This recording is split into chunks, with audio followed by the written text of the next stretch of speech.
Hey guys, thanks for joining me, and if you like what you see, please subscribe.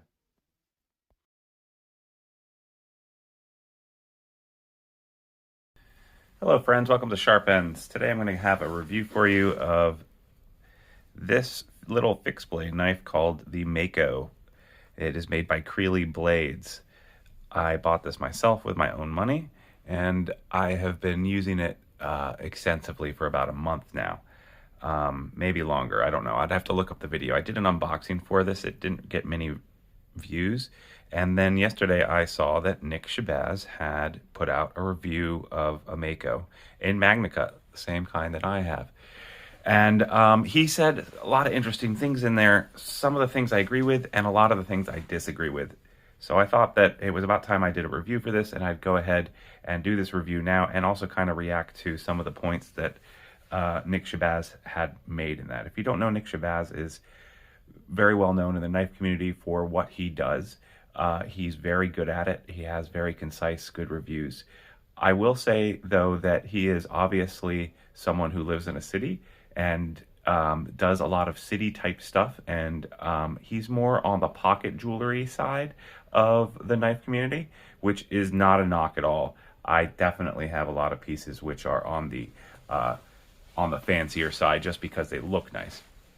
And then there's the other side, the people like Cedra and Ada who test knife steels and are more of the backyard urban survivalist.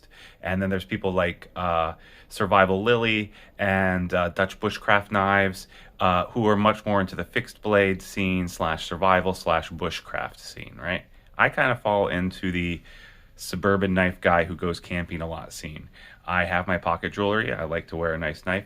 And I also like a knife to use for bushcraft and around the house. I have about 2 acres of land, and I'm always doing a lot of gardening, fixing things, and building things. So having a fixed blade around is essential for me. About 6 months ago, no, I lie. Probably in January of last year, which I guess would be 9 months ago, I ordered this Creely PG Mako in Magnicut. It was going to come out, and I had first heard about it actually from Cedra and Ada, the guy on there. So I wanted a small fixed blade. I wanted to get something in Magnicut. Magnicut hadn't really come out yet, and I heard about it. It said it was going to take I think it said at the time it was going to take about 4 months, and I ended up getting it after a little over 6 months. So it was definitely a wait. The PG series, some of the steps are done in-house, and some of them are shipped to other people. Greg Creely is in Pennsylvania, and he specializes in high-end steels. CPM Magnicut. He has a Rex 121. He has Vanex Super Clean. So some really cool knives. First off, I love the ergonomics of this. It doesn't look like it would work really well, but it actually does. This little bubble right here kind of fits in your hand, and your pinky kind of gets up on there, and it works really, really, really well.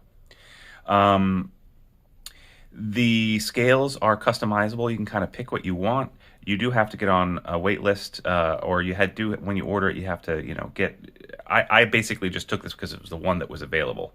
It was at the tag end, and I got the green. And honestly, I don't mind it. I like this green color. It's fine for me. I got it to be a work knife, and I got it because I was curious about Magnicut. This is a laser beam of a cutter. This blade just freaking cuts forever.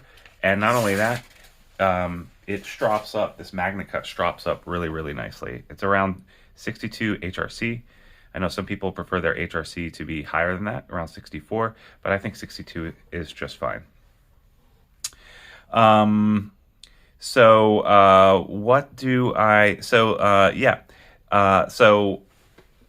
One of the things that I really like about this is this pocket sheath. So this goes in, this is an Ulti clip, and if you've seen my videos, you know that in my fixed blades, I always install an Ulti clip. This Ulti clip goes inside of your pocket, and then you clip it down right here, and it comes down, right? I like that a lot. The fact that it comes with an Ulti clip already there is amazing. These are the best clips around in my estimation, and he basically sewed it into this very nice sheath. I really like this sheath.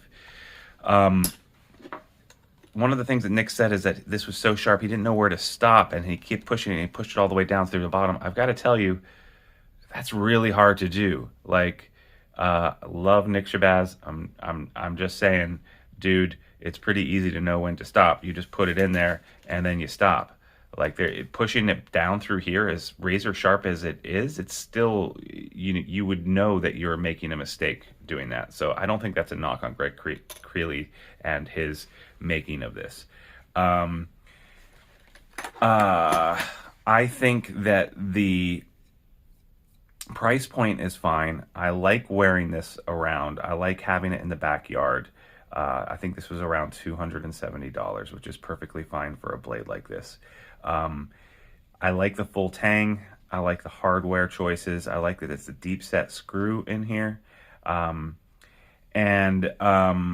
around, I can't really knock this knife. Now, some people might say this is not necessarily for bushcraft because you're not going to, this doesn't have a Scandi grind on it, right? It's not made for splitting wood, but it certainly is sharp enough for doing anything that you're doing in the backyard. You can feather stick with this. You can cut all sorts of materials, fencing, cardboard, things like that, plastic fencing. I've used that for that. I put on some gutter guards and I cut through the plastic on that, and this is still super, super sharp. Let's see, what else do I want to say about this? I really like the symbol on this side. One thing that I do agree with Nick Shabazz on is that this lasering of the CPM MagnaCut here and it being along a curved edge and it being flat, it struck me immediately that I thought that was awkward and strange. And I don't see why you wouldn't either put it on the spine or you wouldn't put it right here. This on the blade itself, that laser etch does seem strange to me, but whatever. Another thing that Nick had mentioned and that I had pointed out, I think in my unboxing video, is that this little nubbin right here makes it so that when you try to cut down on a cutting board, some of the blade is not gonna necessarily be used. I'm fine with that though, because this is specifically not a knife that I'm gonna be cooking with. This is specifically a knife that I'm going to use as a smaller fixed blade carrying around the campsite or around my yard like I do every weekend. And I like that. I like that use. All right, next, what I'd like to say about this is that if you are a person who is more into the pocket jewelry side of knives, then this is not the knife for you. I totally get where Nick is coming from with that. However, if you do like to camp or you work in the backyard a lot and you do a lot of basic things, you've got chickens in a garden or you have a lot of yard work to do, or you're always going camping, this is probably one of the most perfect little fixed blades you can get. The fact that it's razor sharp and cuts like a laser beam, fits inside of your pocket, so it's not too scary to walk around with. You know, your neighbors see you, you're not carrying around a big ass fixed blade in your pocket, and it's to your belt, but it's in your pocket and you can pull it out and use it, and you can use it for harder tasks than you would a folder. That's what this is for. So I heartily recommend getting one of these. The only downside to these, I think, that I can really come up with is the wait time on them. I looked at the Vanek Super Clean and I was like, man, that could be really cool, but I just have other knives that I think fit the category for me when I'm in salt water more, and I don't necessarily need a fixed blade when I'm sailing. I in general use a pocket knife like Quiet Carry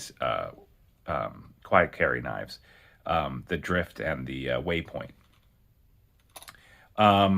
I really like this is made in America. I really like that it's Greg Creely. I really like that it's like basically he's an hour or two away from me in Pennsylvania, so I'm supporting someone who's really local to me.